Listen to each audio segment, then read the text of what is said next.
И мы говорим о выбросах в окружающую среду, которые сегодня не просто вырабатываются в лабораториях. Мы видим, что все это происходит в различных правительственных аудиториях. И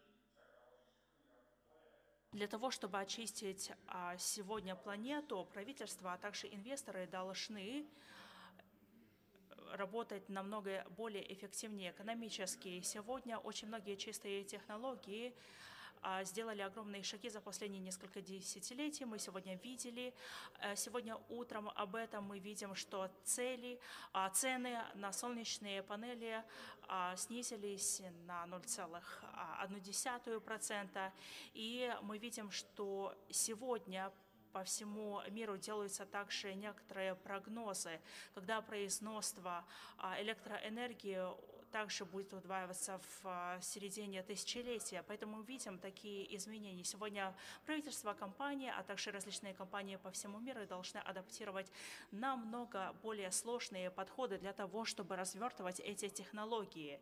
И поэтому сегодня мир должен намного умнее подходить к чистым энергиям. Как я уже говорил, мы работали в Центре по исследованию энергетики в Стэнфорде, и с нашими коллегами мы разработали двухстраничное исследование по разработке солнечной индустрии. Мы сфокусировались в этом отчете на Китае, и через несколько минут я об этом расскажу, как на наиболее большим производителем солнечных панелей по всему миру. И я расскажу об этом исследовании. Это исследование называется «Новая солнечная система». Если вам интересно, вы можете загуглить, вы можете отправить мне на почту, а также на Твиттер, и я вам отправлю ссылку на это исследование. Это исследование исследует, как изменялась солнечная энергия за последние 10 лет, и как это все повлияло на производство, как различные производители энергии, бизнесмены, а также большие инвестиции больших компаний, а также большие экономики, которые конкурируют друг с другом в этой торговой войне. Кто выиграет? Кто выиграет, а кто получит солнечные панели?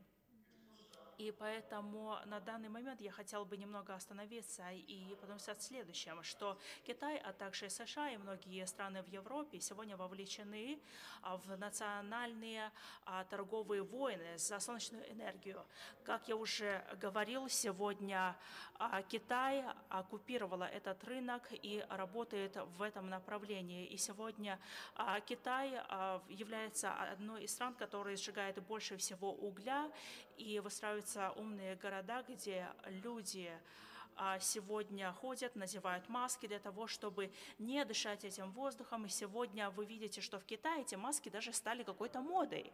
С другой стороны, сегодня Китай является большим производителем, а также той страной, которая развертывает солнечные панели и пытается развернуть эту энергию и перейти к ВИА, что является очень важным для того, чтобы удовлетворить этот рынок. И тот исследование, которое мы проводили это исследование в Китае, что это производитель очень важных солнечных панелей. В то же самое время это очень опасно, потому что мы говорим о сокращении выбросов. Мы также выпустили это исследование весной в Вашингтоне, и мы увидели, что люди обратили внимание на это исследование, и в заключение многие страны, включая Казахстан, решили играть важную роль в производстве ВИА.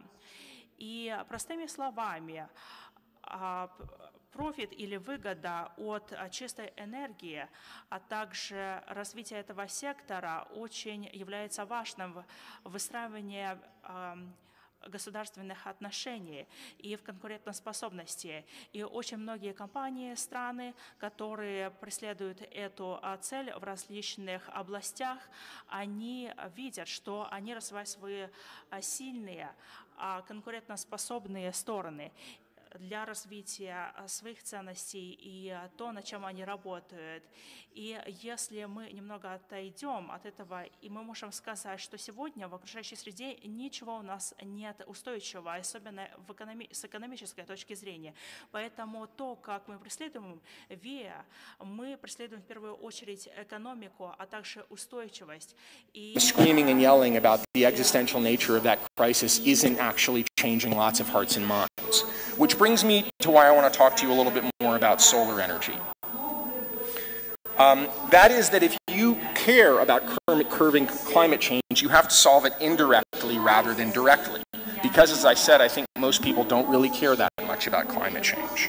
You need new energy technologies that are better than the current ones, and better not just because they're low carbon, but because they provide some sort of advantage that large numbers of people actually value.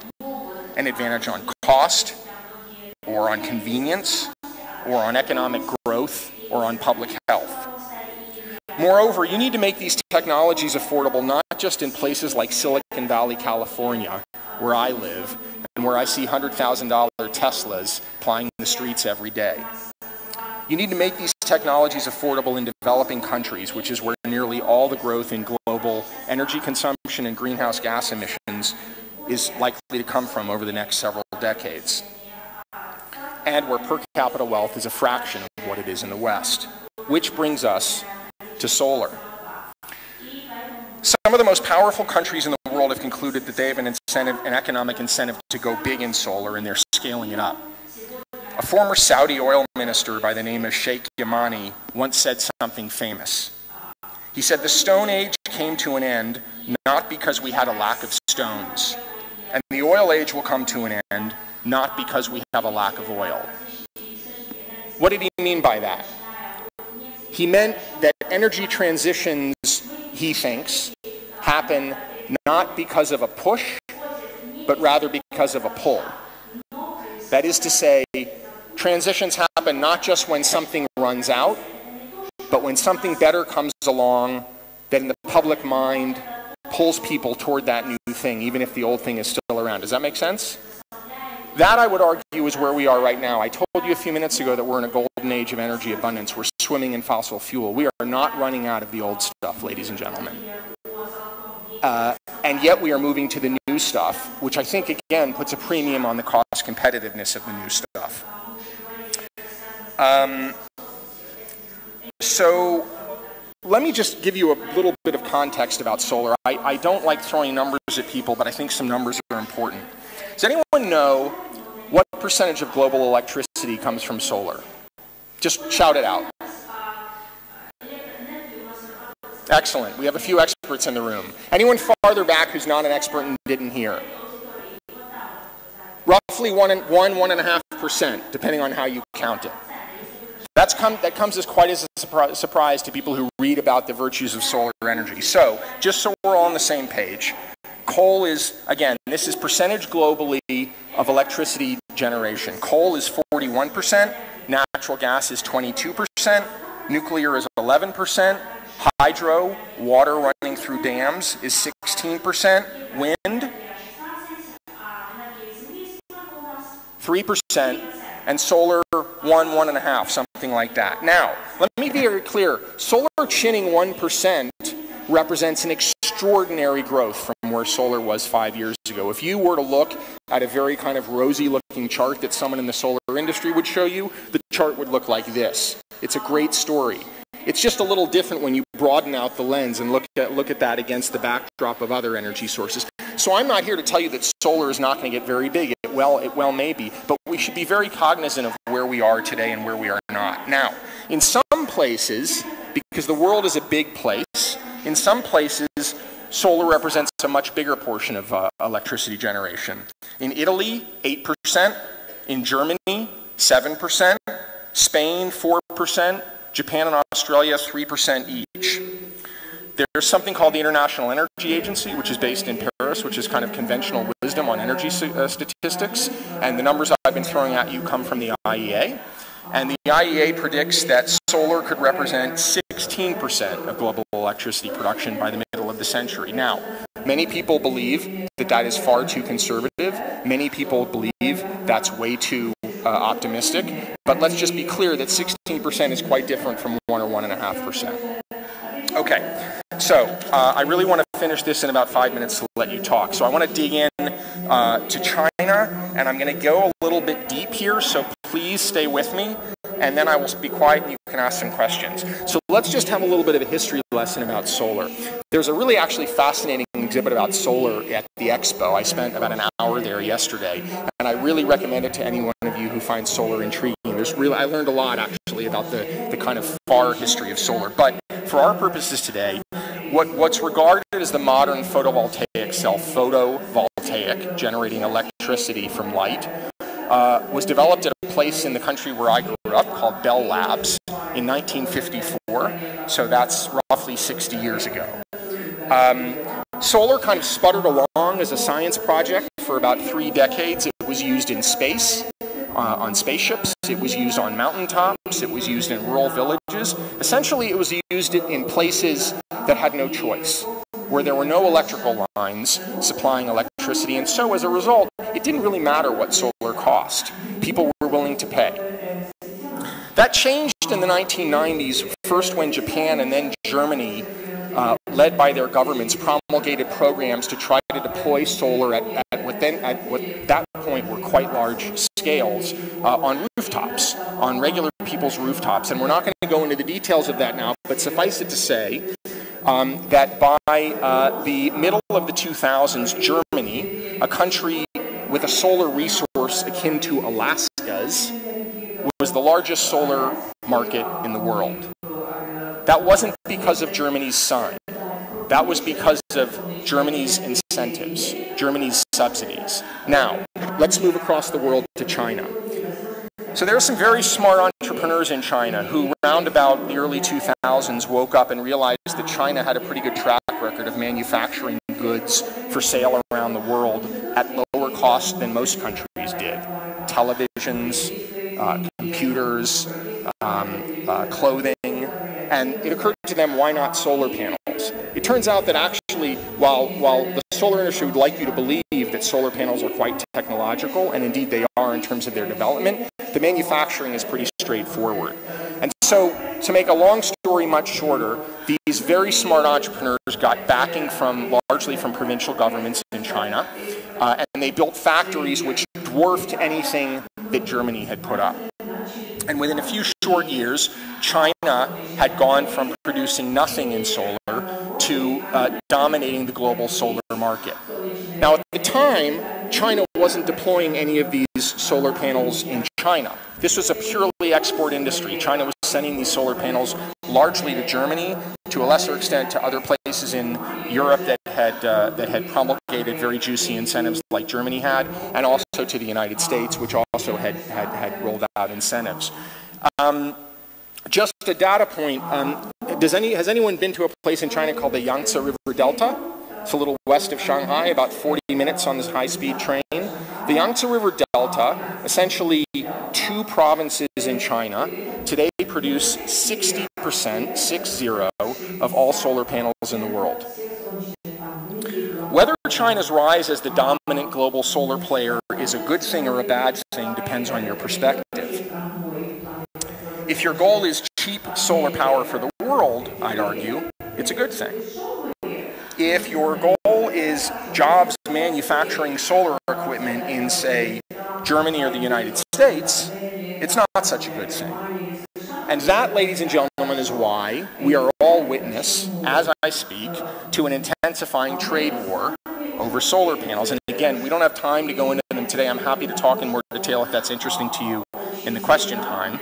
But let's just say that there are very high-priced lobbyists who are being hired on all sides, making a lot of good money, arguing their case, and the allegation is twofold. The allegation is that Chinese companies have dumped solar panels, that is, they're selling solar panels below their production costs into the West to drive out competition. And number 2, that the Chinese government has, as a strategic matter, so identified solar as a growth industry that it is subsidizing that industry at a level that violates World Trade Organization rules. Now, I'm not a lawyer. I'm not here to tell you who's right in this. This is clearly a legal question.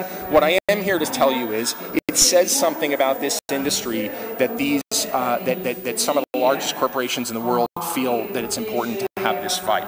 So I want to highlight just a couple, and then I'm going to end. I want to highlight a couple conclusions from this report that we did.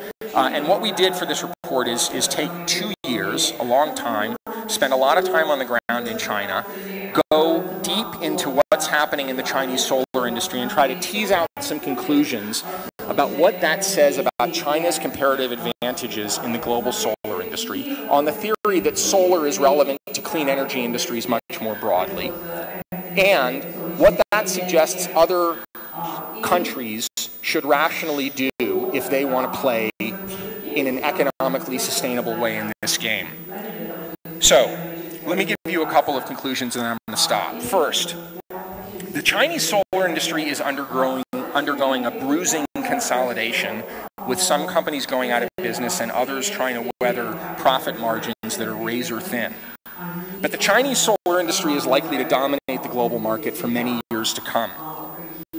So other countries that want to build viable domestic solar manufacturing industries and that want to deploy lots of solar panels, whether it's the United States or Germany or Spain or Kazakhstan, would do well, I think, to structure their strategies not to try to bury China, but rather to try to leverage it.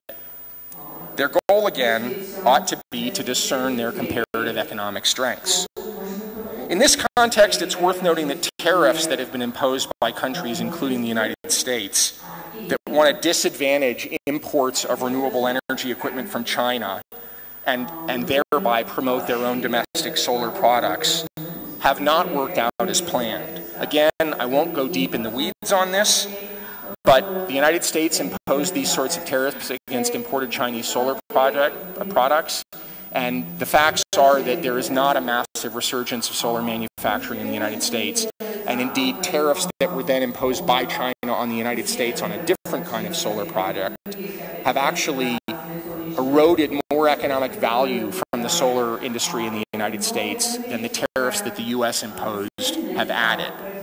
So tariffs don't always work out the way you think they're going to work out, particularly in an industry that's globalizing as quickly as solar. Number two, though it's fashionable for Europeans and Americans to believe that all China does is manufacture at low cost technologies that great minds developed in the West, the reality is that China is becoming much more than a cheap global factory floor. It's becoming a global solar innovator. I'm going to give you one data point. There is in the United States something called the National Renewable Energy Laboratory. It's located in Colorado, and it leads global research in many respects in many technologies, including solar. There's a chart that the geeks of solar around the world publish, and you can go and Google this. It's available for free, and it traces world records in solar over the past, perhaps, half century. And here's the bottom line. That chart is dominated by European and American companies, Australian companies as well, Japanese companies as well, industrialized Western, effectively, economies, until 2 years ago, when a Chinese solar company won a place on the chart for the first time. How that happened is pretty interesting. And I think what it suggests is that if you look at that chart in 5 or 10 years, you're going to see more Chinese dots on it. So the notion that China doesn't innovate is yesterday's notion, and I'd suggest that people who continue to believe it do so at their peril. Last one, and then I'm going to stop. China's solar market, even though it is funded by lots of money, presents a pretty major potential investment opportunity for Western financiers. One of the things that was most striking to me about spending a decent amount in China working on this is the extent to which very sophisticated financial players in China have come to the conclusion that China is spending its money on clean energy fairly badly. I'm not criticizing here, I'm reflecting an argument from people who live in the country and help run it. And the point is what they've realize is that if China is going to achieve its very aggressive goals for deploying solar energy, the most aggressive goals really in the world, it's going to have to get much smarter about the financial structures that it uses to deploy that money, and it needs Western help in doing that. So to the extent that any of you in this room are in the business of providing money or providing structures for the use of money, and I can tell you there are many people in the United States who are kind of salivating at this prospect, that is a big opportunity. And so, again, the notion that there's this relationship between China and the West that's like this is a counterproductive notion, not just for the planet, but also for the pocketbooks of a lot of people involved. I'm going to stop there, and I would love you to jump in if there's something you'd like to jump in about. Thanks very much.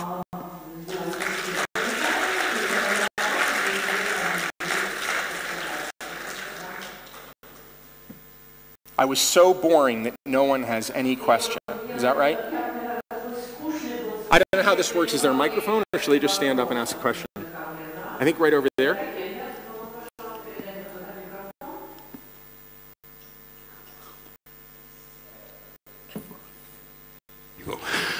It's slightly off topic, but what's your, you spoke a lot about the solar example and the renewables, and you touched the part of their penetration in the whole energy matrix. But my opinion is, don't you think that we should start shifting the conversation from sources to energy carriers? And I'm a hydrogen guy, so that's why I'm going to this question. Yeah, no, it's an absolute. Did everyone hear the question? The question is that the discussion about an energy transformation ought to be about more than a transformation in the sources of energy. It ought to be about a transformation in the way that we use energy, including carriers of energy like hydrogen. Absolutely. I had to focus on something, so I focused on what I focused on. But fair point, and I believe that there's going to be a lot of discussion about energy efficiency as this conference continues.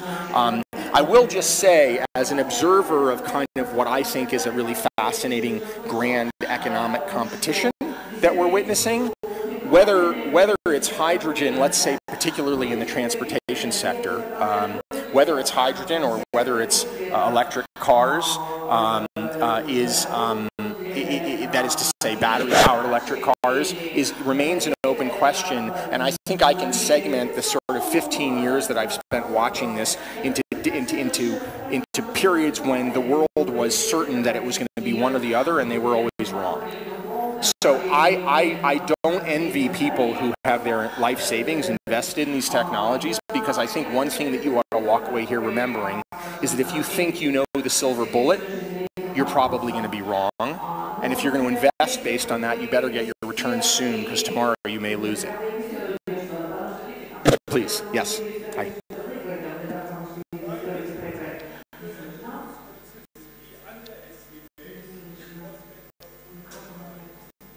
Did everyone hear the question? Why do groups around the world consistently underestimate the potential of photovoltaics, of solar?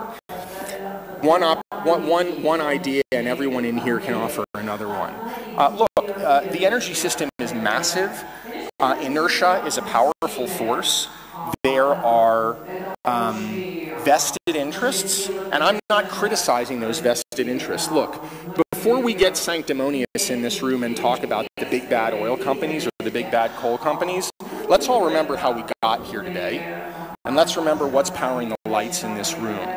So when we talk about energy companies, they are us at the end of the day, because they're selling to us. But absolutely, the established economic order has an interest in preserving itself. I think what's so interesting is, and I think it's probably true that people underestimate the rate of technological transformations across the board, whether it's photovoltaics or energy more broadly. It happened with RAM and computers too.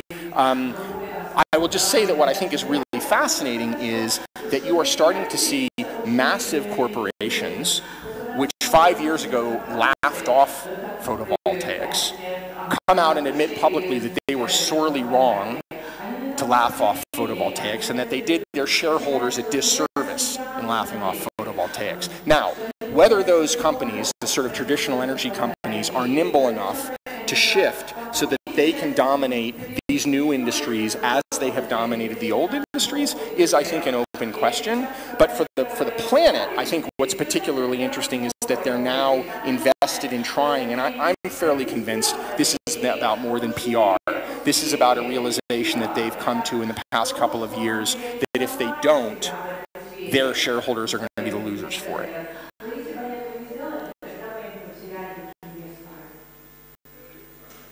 I think there's one over here, just in the interest of spreading it around.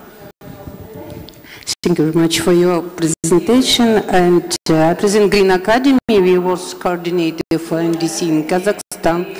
Of course, the transition to low carbon in Kazakhstan is a very, very hard, very difficult process. And could you share your vision? Should the government support transition to low carbon through financial instrument, economic instrument, or politician? What's your opinion? Should government to support of transition to low carbon through different instruments? Thanks. Well, far be it from me to venture any advice to the Kazakh government about what it should do in this area, but I will just say that I think the consensus among other countries that are involved in this is that they have to do something. Now, I think that's the easier question. The more interesting question is, what do they do? And Ben is going to push me off the stage if I don't end this soon, but I think it's worth, if you're really interested in this, examining the extent of the differences in what different countries have chosen to do. There really are vast differences in the strategies that countries have chosen.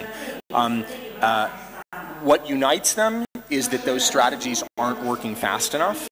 And I think at the end of the day, it's realistic to surmise that the reason is that there is simply not the political will to yank those levers to the extent that those levers would need to be yanked to undertake a transformation much more radical than the one here. You may lament that, you may wish it were different, but I think it's fair to say that it's not different. And those of you who want to affect a change have to operate in the reality that that's the case. Let me just say one last thing a little more specifically. I think it's worth being cognizant of the fact several of you who have come here are from Europe, and I as a journalist have written in the past about something called the emissions trading scheme in Europe, the notion of trading essentially reductions in carbon. And I just think it's worth our remembering as a matter of history that there was massive excitement about this, say, 10 years ago. There's not so much excitement about this right now. That is because the prices of these things have plummeted. And again, that's because the political will, I think, to push them is not what people expected it would be. But look, last thing I'll say, I mean, I'm fascinated by the extent to which dominant countries that dominate the fossil fuel industry globally, Saudi Arabia is one, are getting very, very thoughtful about how they can diversify their resources. Again, not because, I'm sure they say to the world that it's because they want to help the climate, and I believe that as human beings they do, but underlying that is a much more fundamental motive, which is an economic motive. If you believe that that the world is going to shift from oil to something else, ultimately shift from fossil fuels to something else, if you're a dominant player in those industries, you want to be in the new industries as well. You want to ride that curve as easily as you can do it. And so I think that's a massive change from 5 or 10 years ago. Thanks.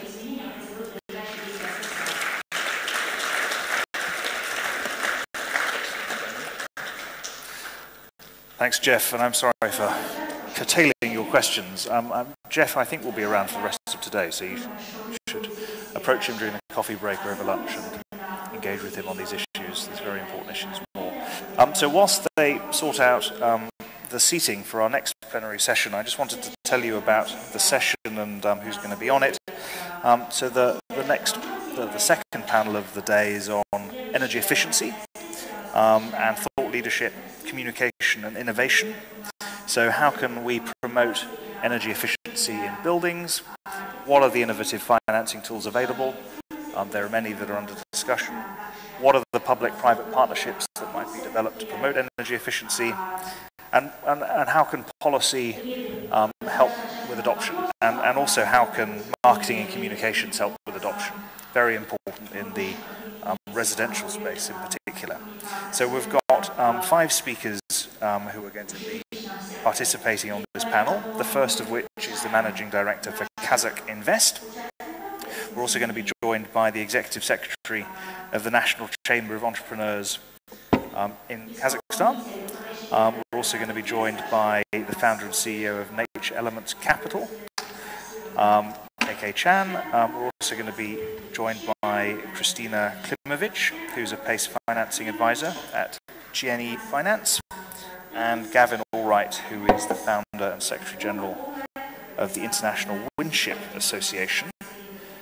So as we're now set up, could I ask those panelists to come up to the stage and take a seat where your name is, and we will hear from our first speaker. Are you speaking first? Yes. Do you want to use the...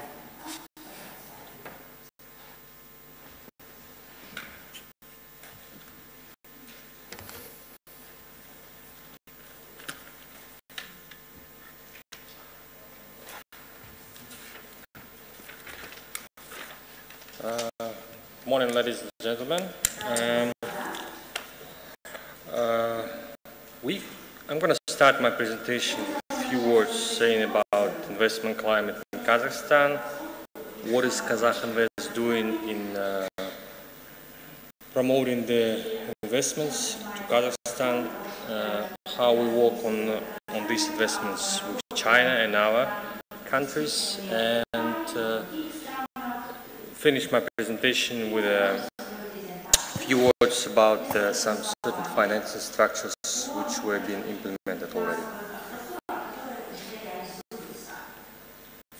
So if you start about global competitiveness index rank in Kazakhstan doing business, we are ranked number 35 among all countries, and in terms of global competitiveness index ranking, we're now ranked as 53.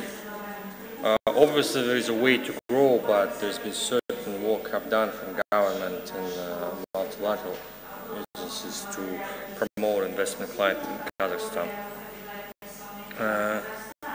We currently have a credit rating from Fitch as BBB, and upper middle income group classified as upper middle income in the GDP per capita between 4 and 12.5 thousand as per World Bank classification. And we are a member of WTO and OECD organization. If you look for the targets of Kazakh Invest, what we need to promote is that we are promoting economic diversification and economic growth. So basically, given the current turmoil with the oil prices and commodities in the market, one of the solid steps to develop and grow develop new export opportunities and develop country is basically increase economy and new FDI influence, promote investment retention, and provide investment support for the existing companies. We act as unified negotiator on behalf of the government with the business community and act as one-stop shop for providing services to investors. So our board of directors is headed by the Prime Minister. We have major ministers from economic bloc, Minister of Foreign Affairs, and other representatives, which have key decisions for promoting and helping investors. We have a strong network from representatives abroad. We have strong regional support, and we have also investment bloc, which accompanies all the companies for investment project implementation and try to solve their problems for foreign investors which come to Kazakhstan. Why I'm telling all these things about what we're doing is that the finance stuff is very important, and but that's the bottom line, which comes after many problems are solved in the government level and in the regional level. And until these problems are solved, I mean, the project, the chance that the projects will be implemented are very low. So we basically act as one-stop shop between the national companies, businessmen in Kazakhstan, the PPP projects, ministers, state bodies, and we link them to the, we link foreign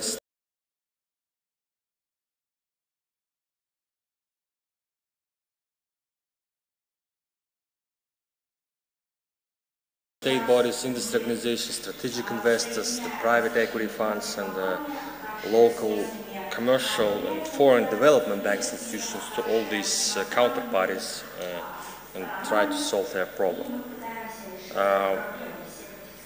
We have already established certain cooperations with the major private equity funds, mainly from China, because China is so far the strongest partner. We have a program between China and Kazakhstan for 51 projects for 27 billion. And the Silk Road Fund, China Development Bank, and all majors from China participate. We also have signed recently the framework agreement with Mubadala and Werner Capital.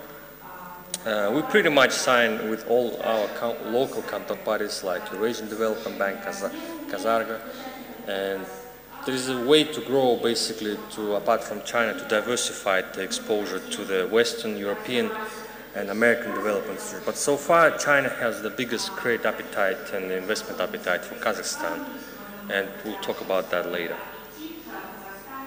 This is the existing and potential partners. With majority of them, we already have signed the agreements, and obviously, with some of them, we'll sign in the near future. You can ask, why do you need Kazakh Invest, and if some counterparties can direct these companies directly? Well, we have a working group with this organization. We serve as a and in certain extent structuring unit for these organizations, and we serve a pipeline because pretty much the majority of projects are going through our organization, since we are working closely with Ministry of Investments and Development of Republic of Kazakhstan. I'm going to tell a few words about the counterparties which we serve in. This is the biggest one is Silk Road Fund. It's a 40 billion private equity fund created by the government of China to serve the One Belt, One Road initiative.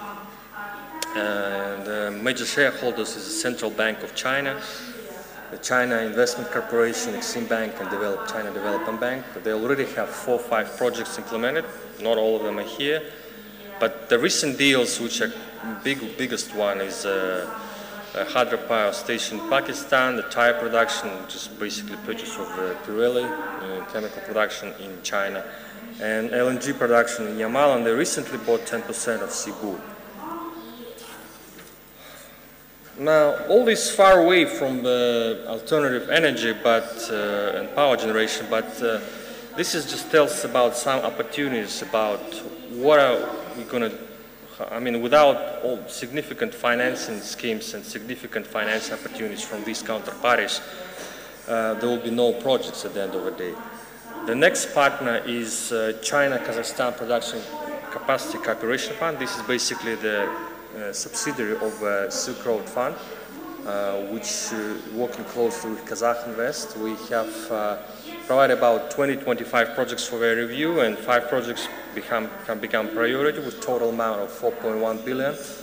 And at first review, and 5 projects were rejected.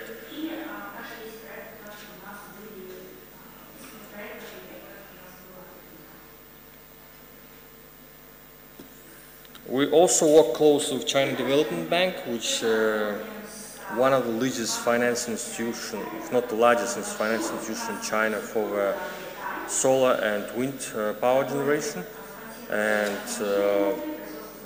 pretty much acts as project finance institutions. Current exposure for Kazakhstan about 11 billion current loan portfolio, and well, it's the largest development institution of China currently.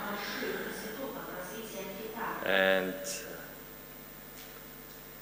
we starting to work with China Eurasian Economic Cooperation Fund, which is a subsidiary of Export-Import Bank of China and Bank of China, which is has a ticket size for the equity investment from 10 to 150 million, and current size is 1 billion with ultimate size target for 5 billion. All these institutions play a crucial role for One Belt, One Road initiative created by which was announced here in Astana in Nazarbayev University by Mr. Xi Jinping in 2013. As you know, China is planning to invest 600 to 800 billion of US dollars in the next 5 years in the One Belt, One Road initiative, and this is a strongest financial institution which support this initiative. Well, this is just a few structures which we have done. We go into the finance details, but this is just how the certain institution provided financing given the requirements of Chinese institutions and some international finance institutions when the financing was provided to the local counterparties. This deal was already announced, but basically it's Sinosure, which is the largest credit insurance coverage agency in the world, expert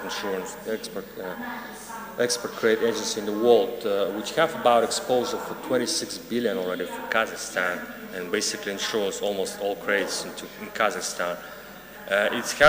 We have done together the deal with when we are able to cheapen the financing cost for the Swiss and Japanese bank, which in majority of cases have sometimes negative cost of funding for the local currency especially.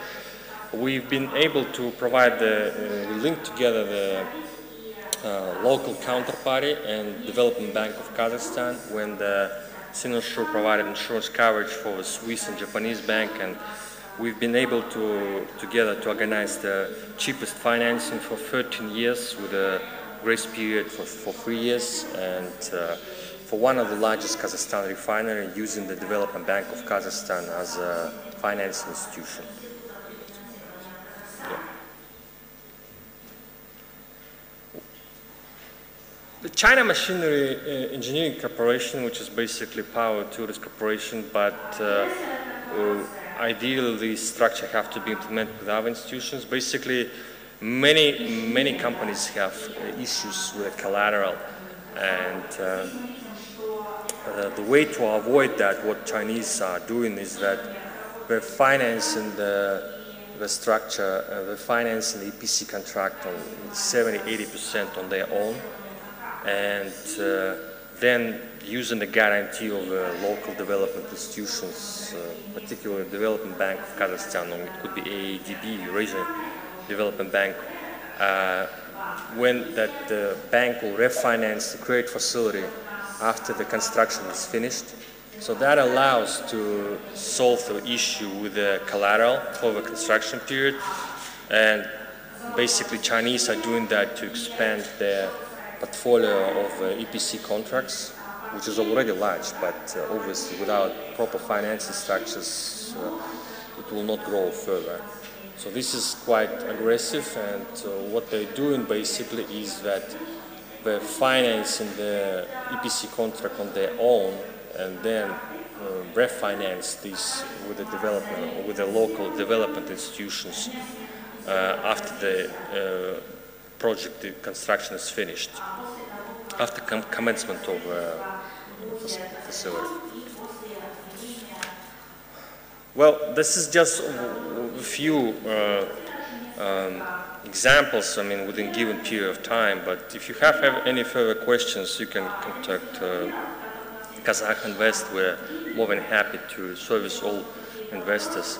I just described here more about Chinese structures because I was working closely on this with these financial institutions and with all these projects, but currently we have other countries which are also looking for various projects in agriculture, power utilities and chemical industry. Thank you.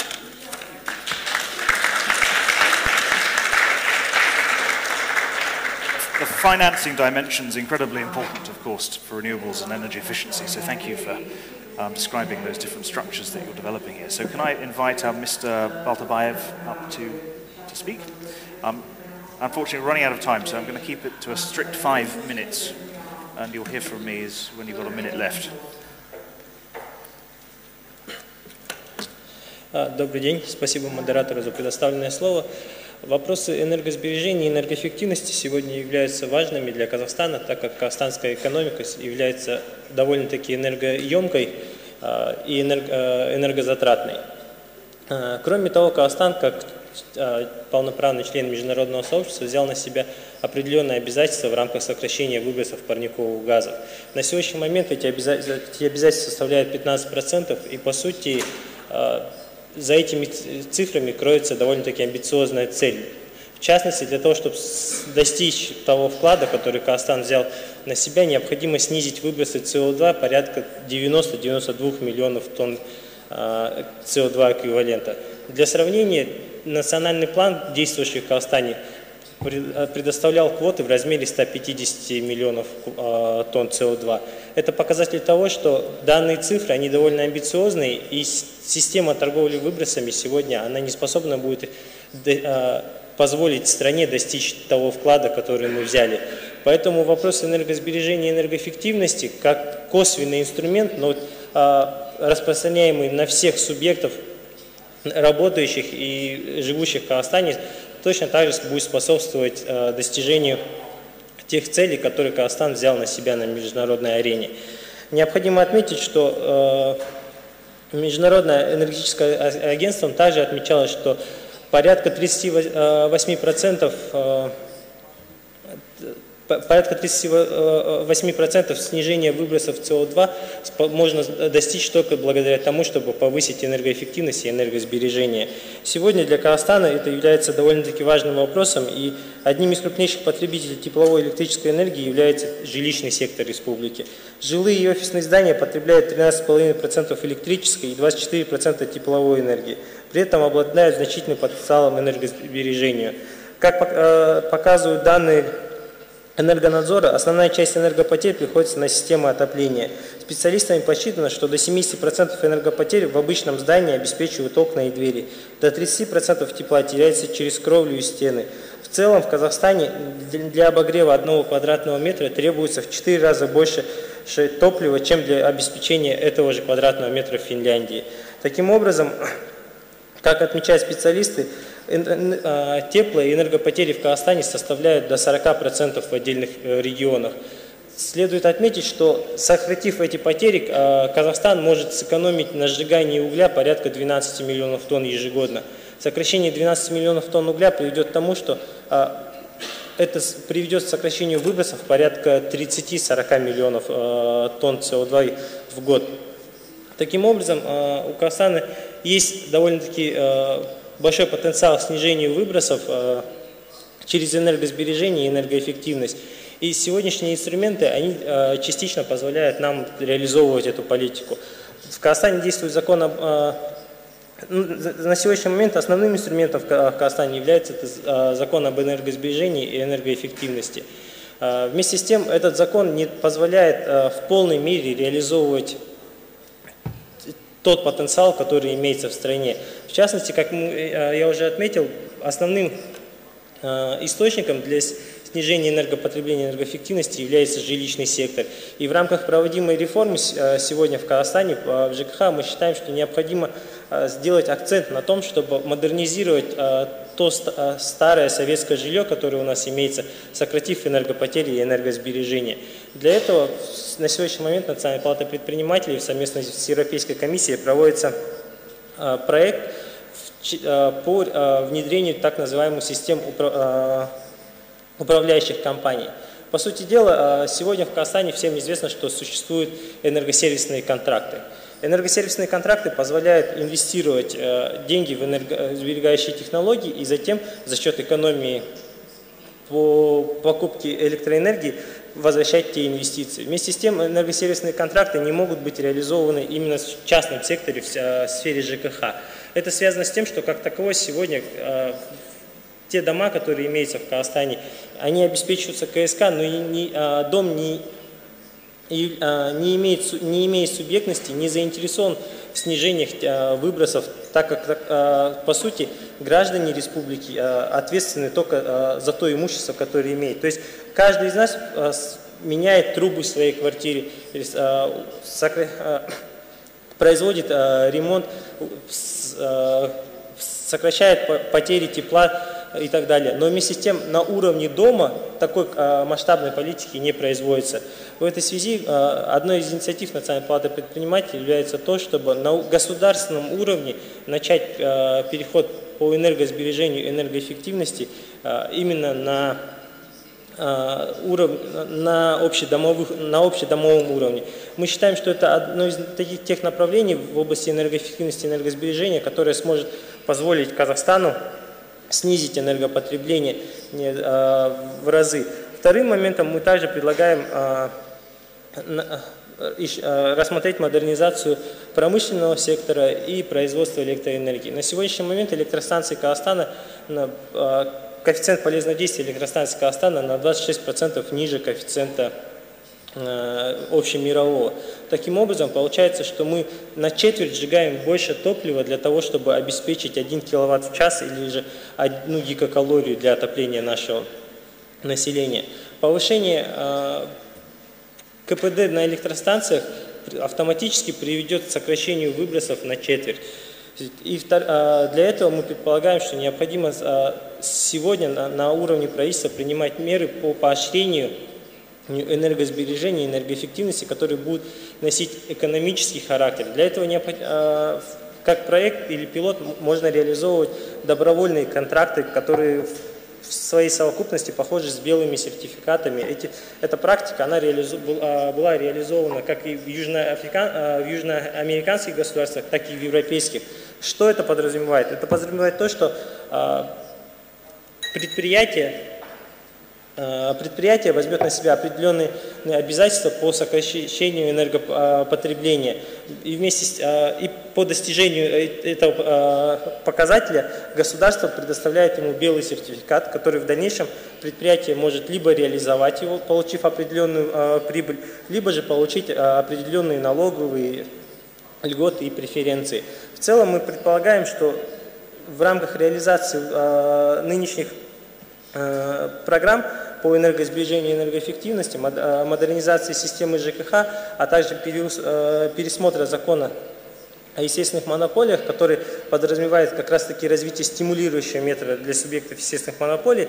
И это приведет к тому, что бизнес-сообщество будет заинтересовано в снижении энергопотребления и в сокращении энергопотерь, что в совокупности также будет помогать достигать Казахстану тех вкладов, которые он взял в рамках Парижского соглашения. Спасибо за внимание.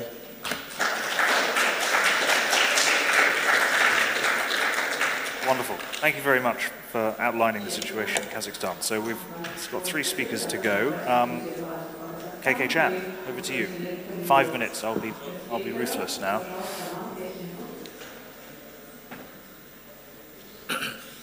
Good morning, ladies and gentlemen. My name is KK Chan. I'm the founder and CEO of Nature Elements Capital, and we are headquartered in Beijing. Thanks for the organizer to invite me. It's my privilege and honor to speak to you about renewables and particularly energy efficiency. I'm very glad today to hear so many words about China, and as a Chinese, I think that there are a lot of role for us to play here in this country in particular. As you know, as part of our policy in the country, Kazakhstan is one of the countries in the One Belt, One Road policy. So that means that a lot of money and a lot of people will be coming across from China to this country, and I'm part of this. The only difference that I have with other state-owned enterprise or state-owned financial institutions is that we are purely private. In my opinion, and from my past 15 years of experience in developing renewables and clean tech businesses in Asia, is that if it's just government going along, it is not enough.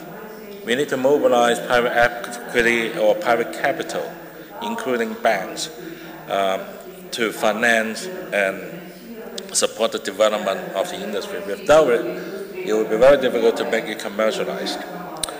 We spent a lot of time in China, obviously, and along Southeast Asia, and also in Scandinavia, which I'll come to that in a minute. And obviously, I'd like to spend more time here to understand what's going on in Central Asia. But there are a couple of points that I'd like to address.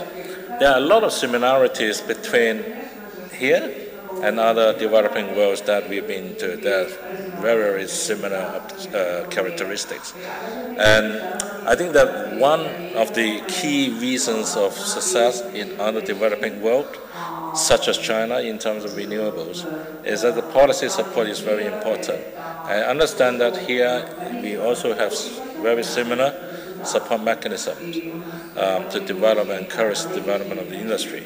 Secondly is the banks and all the financial institutions support.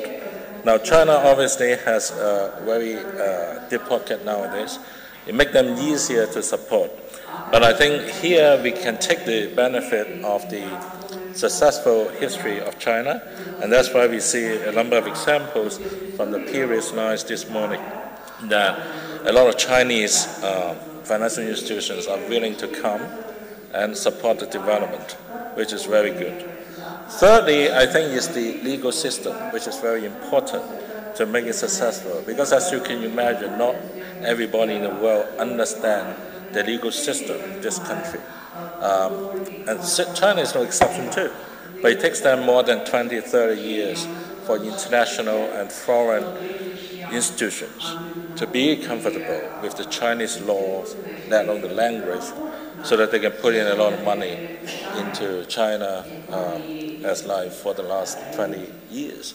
So I think these sort of things takes time to happen. This morning we were told a lot of things about energy generation, which is very good. And clearly this panel is about energy efficiency. And from my experience, there are a lot of different branches of energy efficiency things that people can do. One is more obviously that's industrialized application. Some are more on a domestic home levels. And we have experts such as Christina about the buildings, and I don't want to bore with you with my limited expertise there. But talking about energy efficiency, we have, as a fund managers, we make a lot of money from energy efficiency projects, but they are more on an industrial scale. So that proves the concept that money can be made from energy efficiency. Now, if it's going down to individual levels, obviously because of the lack of economy of scale, it makes it more difficult than the bigger scale industrial applications. But doesn't mean that it cannot be done. For example, Mr. Baltabaya just told us, the energy efficiency here in this country is 4 times less than Finland, for example, which is absolutely true, because Finland, for example, is a country that I know well because we've got some investors and collaborators from Finland. They are so advanced in technology, particularly energy efficiency. And I think that we all need to learn from how they do this, and can we replicate, can we import some of their technologies, know-how and business models to this country and other parts of the world? Absolutely. Government, whoever they are, building buildings, and they sell it to the individual home users. After that, they don't really care about what's going on with energy. It's absolutely the case. The whole world is similar. So I think that it will be up to the new real estate developers, when they build the new buildings, how can they make the new buildings more effective and energy efficient, rather than trying to retrofit the older buildings, which is obviously much more costly and less efficient, and people don't have any incentives to do about it. So I would like to limit my talk to 5 minutes. Thank you.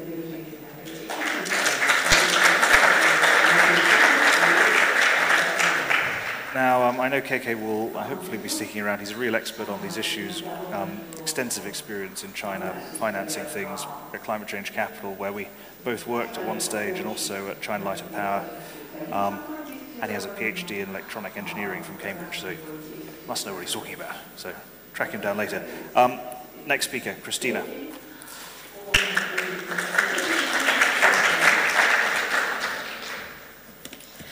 Hi, everybody. I'd like to thank the organizers and the hosts as well to have me here at this wonderful event, so it's a pleasure to be here. And today I'd like to focus on building efficiency, and specifically in terms of existing buildings. So why buildings? Why are we all here?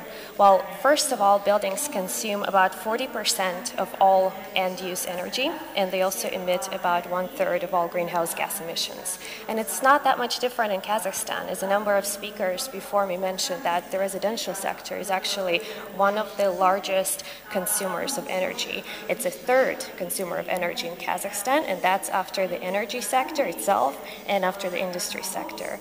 So meeting the goals of various climate accords and also meeting the energy and climate goals of the country is really key to focus on energy efficiency in terms of existing buildings.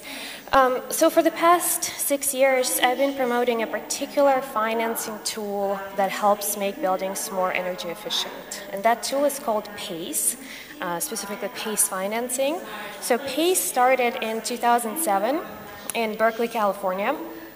And it spread pretty quickly across more than 30 states in the US, and it spread abroad to Canada, Australia, and soon to be in South Africa. And I'm currently promoting it in Europe as well with what we call EuroPACE. So what is PACE? PACE is really a financing tool that helps fund energy efficiency, renewable energy, and water conservation upgrades to existing buildings. It can fund these upgrades in residential properties as well as commercial and even industrial properties. Pretty much any building can use it. Now I kind of want to zoom in and really see how it works in practice. So for a second, let's imagine you have a home in Palm Desert, California, and it's an especially hot summer, and your central air conditioning system just broke down, right? So what to do? One of the options is to go online and find your local contractor, an energy services contractor who can come in and help you fix it. So let's say you schedule that appointment, a contractor comes in a couple of days, hopefully, maybe a couple of hours, and he gives you a quote. And so it's a quote to fix your existing system.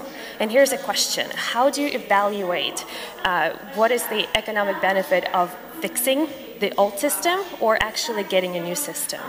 And there are a number of things that can go into that decision-making process. You may want to get quotes from a number of other contractors and really evaluate, are those honest quotes? Do you trust them? And the trust factor is actually quite important when you're talking to a contractor. And then you also may want to create a basic modeling and really figure out whether it makes more sense to upgrade this old system or to get a new one. And over time, what will be your payback? But that's all way too complicated.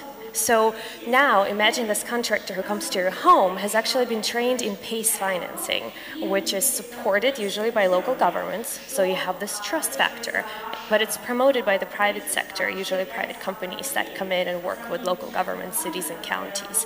And so the contractor has an iPad, and literally over the kitchen table, he pre-qualifies you for 100% financing. And you have to pay zero money out of pocket, and you can get a new system. And it will be cash flow positive over its useful life. And you have to simply pay for it over a term of 15 to 20 years with your property taxes.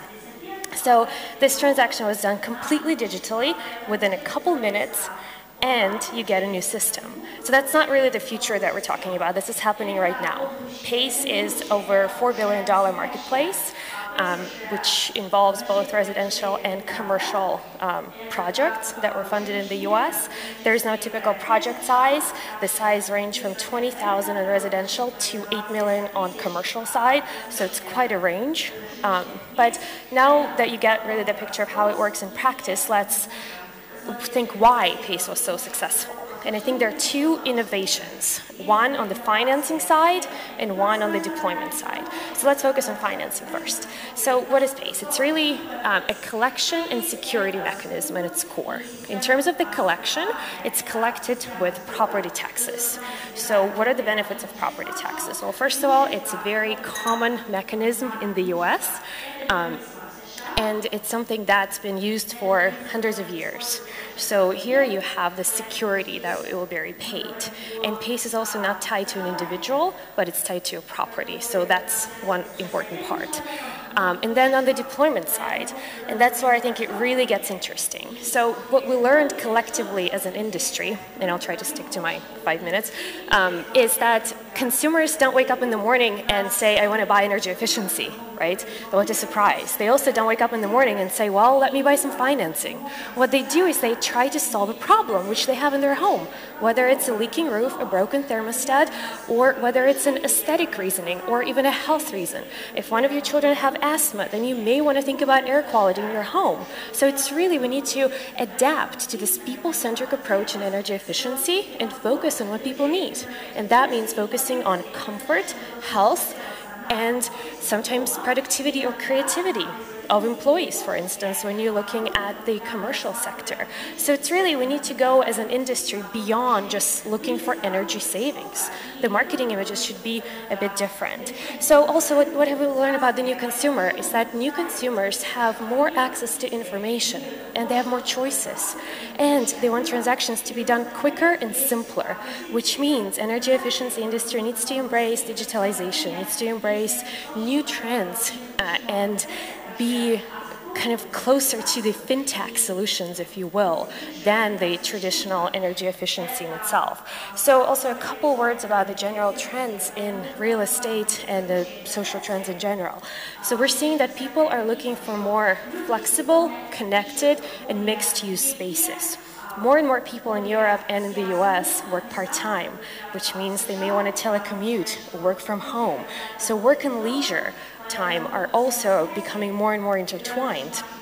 And companies themselves are looking for buildings and for real estate to really spur productivity and creativity in their employees. So overall, buildings must adapt to these new trends and to really provide the services to both employees, employers, and homeowners for them to be able to achieve their goals. And energy efficiency can be at the core of this conversation if we do three basic things. And three of these things could be, one is to specifically have a people-centric approach going beyond energy savings. The second is to focus on innovative financing tools that help create not only more financing, but scalable, standardized financing that can be easily aggregated and sold in secondary markets. And the last point is energy efficiency community could embrace digitalization and really focus on this new consumer. Thank you, and I look forward to questions. Really important that we have a very customer-focused approach to delivering on energy efficiency. Thank you for that. So, Gavin, how do wind ships fit in? This is the question. Yeah, that was a question that I was asking as well. Well, this is a little bit out of the box with the focus on building. Indeed, I'm from the International Windship Association, and I'm going to give you a little bit of a maritime focus. I guess the biggest connection here is that we're building some of the largest constructions that human beings build. And indeed, we actually transport 90% of what is traded internationally is traded on those ships. That's building materials, that's a huge amount of energy that's used there. And of course, just the building of these vessels and the ports that are required have a huge amount of embedded energy. Now, I'm not going to spend too much time going through everything that I planned because that would probably take me beyond the 8 minutes or 10 minutes that I had before. One point I did want to bring up just very quickly, which is a little bit of a side issue, is I do a lot of work in the Pacific Islands, and there's a big coalition that's called the High Ambition Coalition from the Pacific Islands, 21 Pacific Island nations and territories. And I've heard a lot of people talk about the 2 degrees that the Paris Agreement agreed to. They didn't agree to that.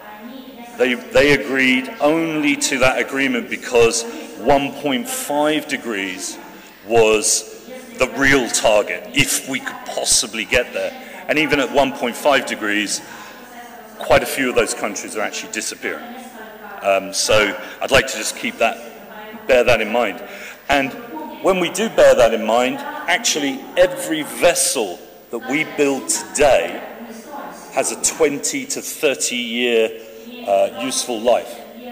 That means that every single building that we're putting in the maritime sector will be operating in a net zero emissions world by the end of their operational life. And we are nowhere near achieving that. Now, I'll just give you, I'm going to do something that Jeffrey didn't do, which is throw just a couple of statistics just to give you an insight into the challenge in shipping. Actually, we emit about 2 to 3% of world emissions, which is about, if it was a country, roughly around Germany. By the IMO's calculation, that will rise to between 15 and 17% by 2050 if we don't start moving quickly, and unfortunately, we're not moving quickly. That's partly because of trade increases, but also because land-based emissions will be cut drastically. We use a fuel in general called HFO, heavy fuel oil, which is the residual that's left in the barrel after everybody's taken all of the nice stuff out. It's highly toxic, and actually, just to one last statistic, it's been stated that 15 of the largest container ships in the world emit, and this is non-CO2, emit the same pollution levels of SOx, NOx, and particulate matter than all of the land-based trucks, cars, and motorbikes in the world. That's 15 ships. They're huge. Okay, but one of the big problems is who owns the emissions? Do the ship owner? Does the ship owner own the emissions? Does the country it's flagged under own the emissions, or do the cargo owners own the emissions? And that's a huge problem within the shipping sector. Therefore, it's an international industry. It was taken out of the Paris Agreement. Otherwise, we wouldn't have had one. And that was along with the airlines.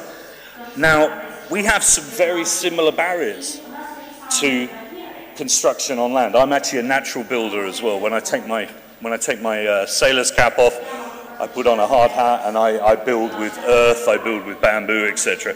And some of the problems that we have in the building sector are also very evident and massive barriers in the shipping sector.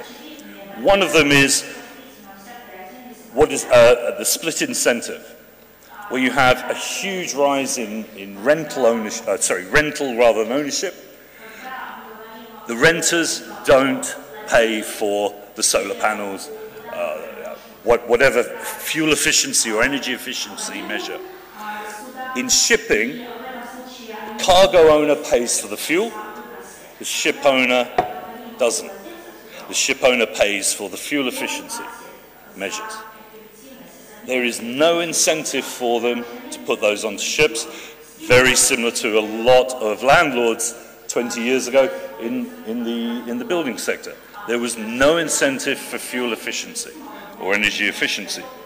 And we're really struggling with this. So one of the reasons I'm actually here is to hear the solutions from the other industries. And I agree very much with Richard about the number 17 SDG goal of networking. We're a small organization that's been able to increase our clout or our power or our influence dramatically through network development. In 2.5 years, we've actually brought wind propulsion into that commercial consideration by companies, and the policy, although it's very slow, it takes a long time in the IMO, in the International Maritime Organization, it is moving and it's developing quickly. And 10 out of 14 leading experts recently said wind propulsion would be one of the primary propulsion systems going forward. So I was going to go through quite a bit of the experience of the International Windship Association when we developed it, when we set it up. But a couple of things just very quickly. With the finance side of things and the development there, obviously we're looking at the standard investment packages, investment funds. One we're looking at is putting the technology onto the vessels as a service. So the actual builder doesn't have to pay for the efficiency measures. They share in the fuel savings. The other one is carbon credits, and it was mentioned the whole ETS system. This is being looked at very seriously again by the shipping industry because we've got such a huge problem. We don't know what's going to fuel our ships in the future. And just To give you an idea, Maersk is actually the second largest oil user in the world after the US military. So we've got a massive problem there. The ETS system failed due to having very weak caps. We're looking to bring those market-based measures into the industry again. That is one. Obviously, if we don't make the transition, we're going to be looking at actual carbon rationing. And I think that that is something, I'd just like to finish on that note, is what I'm really happy to hear is so much work going on here in all these different sectors. But we're going to come to a stage where we're actually going to have a certain carbon ration, and then that's going to be decreasing over the years. So the time for action is now, and the shipping industry, although being very, very slow in uptake, is trying to raise its ambition, and the urgency is starting to permeate all of the actions there. So thank you very much. Great, thank you, Gavin. So just as a point of clarification, wind ships, you're talking about adding sort of smart sails and things to vessels to reduce their energy consumption. Just, yeah. Okay. Usually I have about 20 slides of beautiful sails. Changing the dynamics of the hulls through to spinning rotors. Yeah, cool. Okay, great. That's handy. Okay, so we've got we're running a bit late, so we've got a short amount of time for questions. I'm going to try and limit them to 3, and then with each question we'll get different responses from different panelists, so we can have some time for coffee. Who wants to ask the first question? Given that they're 3, there's got to be good questions. I'm sure they will be. Come on, guys. You were chat. You've been given plenty of notice. There you go. Over there.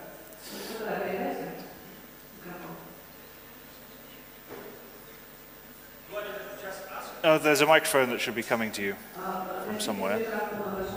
Just ask it.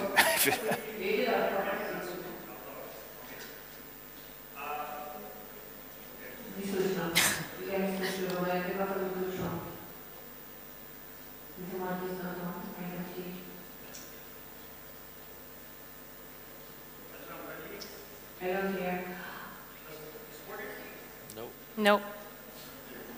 Working? Okay. Yeah. Aljan Braliyev, Almaty Tech Garden.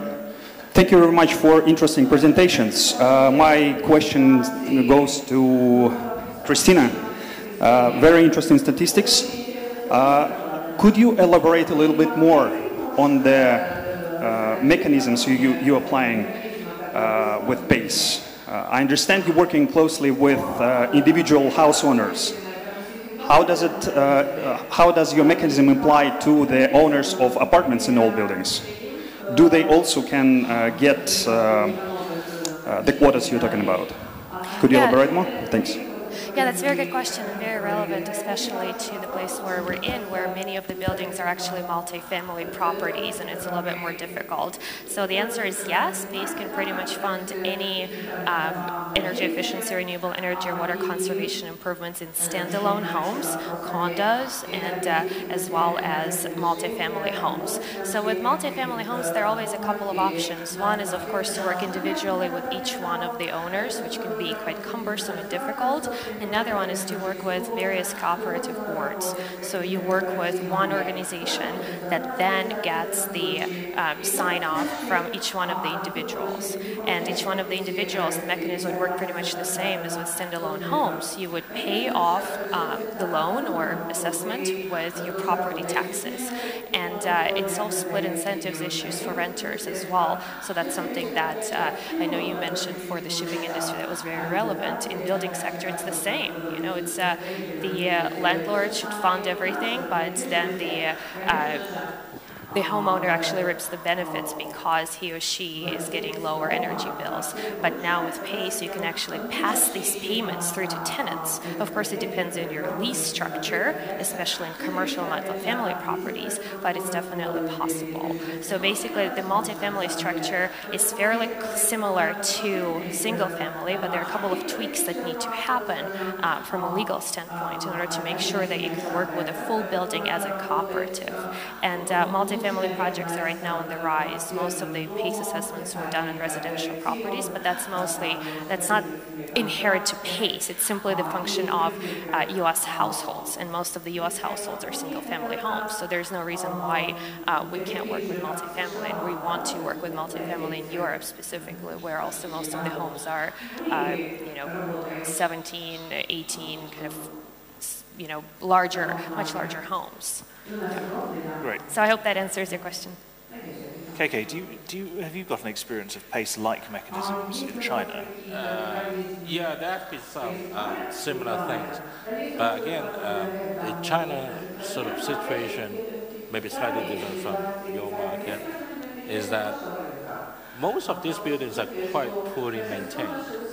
And if you try to do it, first it's very costly, and secondly is that people tend to move around quite a lot.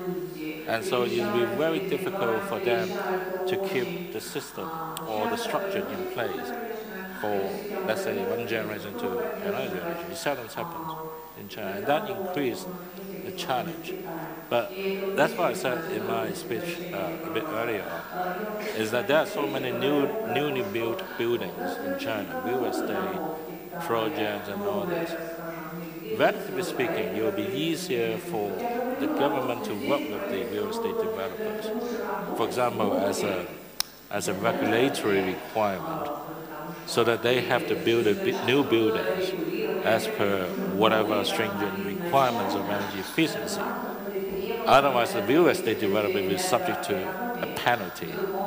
But like many other places, the problem is how do they, or the government authorities, enforce all these regulations. Regulations are there.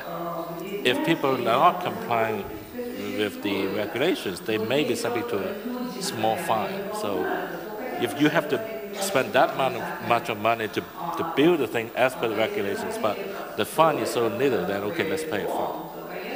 And after they sold off the property, how efficient it is, nobody really cares. Because the residents seldom get any benefit from it. So it becomes like a marketing slogan saying that this building is so efficient, and then, after they sold off the buildings, then nobody really cares. Yeah. A similar situation in many other places as well, I think. Any other questions? Come on, have you failed the challenge? You were challenged to participate and ask questions. Otherwise, no lunch. It's only the morning. Any other questions? Okay, if not, I'm going to ask for panelists to maybe give, in 1 minute, less, any final remarks or thoughts on what you've heard so far. Starting with Gavin, going down. Starting with me? Yes. Okay. Final remarks. I have a lot to talk about in my particular sector, but I think,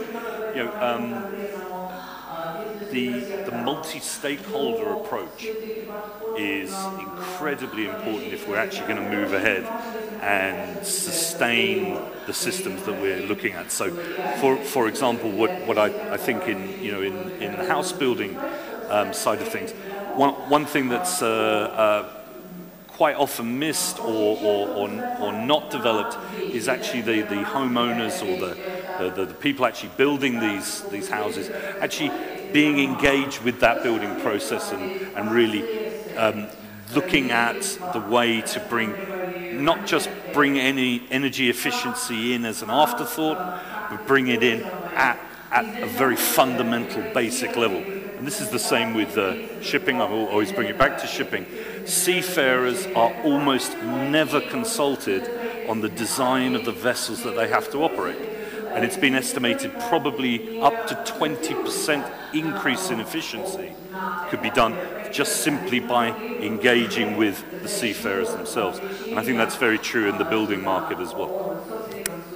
Yeah, absolutely. And I want to build upon what you said. It is a multi-stakeholder approach, and buildings are part of a much larger ecosystem. It used to be that buildings are part of, there's funders, there's building owners, there's building renters. But now we're seeing that we also should talk to health insurers, and we should talk to the health community, because a lot of the indoor environmental quality affects these issues, affects our health, affects our comfort, and affects our productivity, which is directly related to the bottom line of many of the companies, because investment in human capital is the highest investment that companies make, much, much higher than rent or utility costs, for instance. So it's definitely a multi-stakeholder approach. And another thing I want to mention is we also need to make energy efficiency investable, and by making it scalable, but also by making it standardized and easily aggregatable, because these projects are fairly small. And, that's why we're talking about multi-families. The question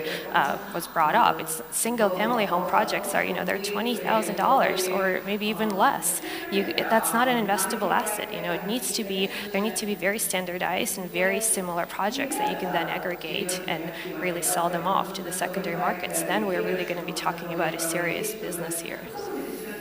Great.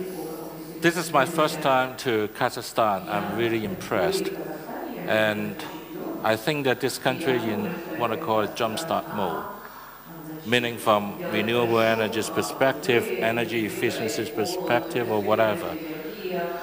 Things like that takes US or the European markets 50, 100 years to develop.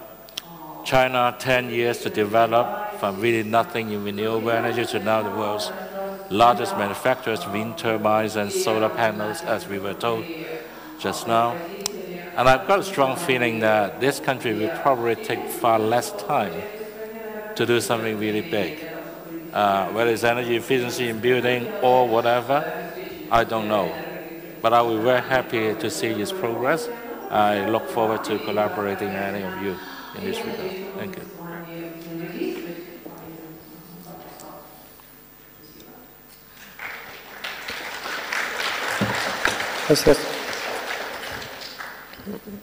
В рамках заключения, наверное, мы хотим отметить, как Национальный палата предпринимателей, компания, которая работает именно законодательством, это о том, что нам необходимо проводить системность и комплексный подход в энергосбережении, энергоэффективности, то есть, что сегодня за энергоэффективность у нас отвечает лишь один комитет в рамках Министерства инноваций и инвестиций и развития.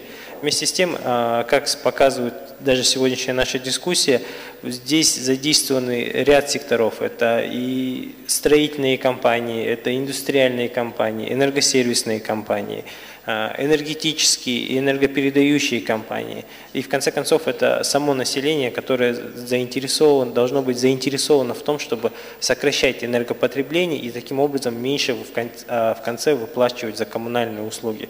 Таким образом, мы считаем, что самым главным на сегодняшний момент является это формирование общей комплексной стратегии, видения того, как Казахстан будет снижать энергопотери и достигать те обязательства, которые он взял на международном уровне. The country is currently going through a significant industrial modernization, and obviously that will to support this industrial growth, very significant investments in the power utility sector are needed. Obviously, there's been several estimates, but I read a couple of articles where the estimate is close to 50 billion to support the future industrial growth of the country. So, obviously, without foreign direct investments, these massive investments programs are not possible, and because FDI brings the transfer of technology and base knowledge and many other factors. So therefore the financing scheme with the strategic investors and development institutions, private equity funds will play a crucial role for the development of the whole country. Great. Well, good point to end in terms of the massive domestic opportunity for energy efficiency in Kazakhstan, and also relatedly an international opportunity in terms of foreign direct investment as well. So join me in thanking our 5 speakers today.